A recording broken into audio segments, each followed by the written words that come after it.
L-uffiċċju tal-awditur l-NAO jidher li sab biżżejjed indikazzjonijiet li kien hemm ksur tar-regoli fejn jidħol il-procurement fil-bini tax-shooting range f'ta' Kandja, tantu hekk li l-NAO mistenni jirrakkomanda investigazzjoni tal-Pulizija mid-Dipartiment tar-Reati Finanzjarji fil-konfront ta' tmexxija ta' Sport Malta.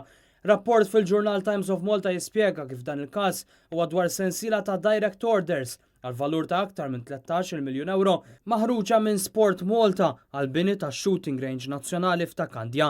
Eventwalment ix-shooting range qabżet l-ispiża ta' 14 miljun euro minkejja li oriġinarjament kellha tiswa biss nofs dan il-prezz. Minkejja dan partijiet mix-shooting range għadhom mhux lesti sallum il-ġurnata. L-investigazzjoni stabbiliet li nħarġu madwar 25 direct order għal xogħol li sar minn numru ta' kumpaniji mingħajr l-ebda forma ta' kompetizzjoni.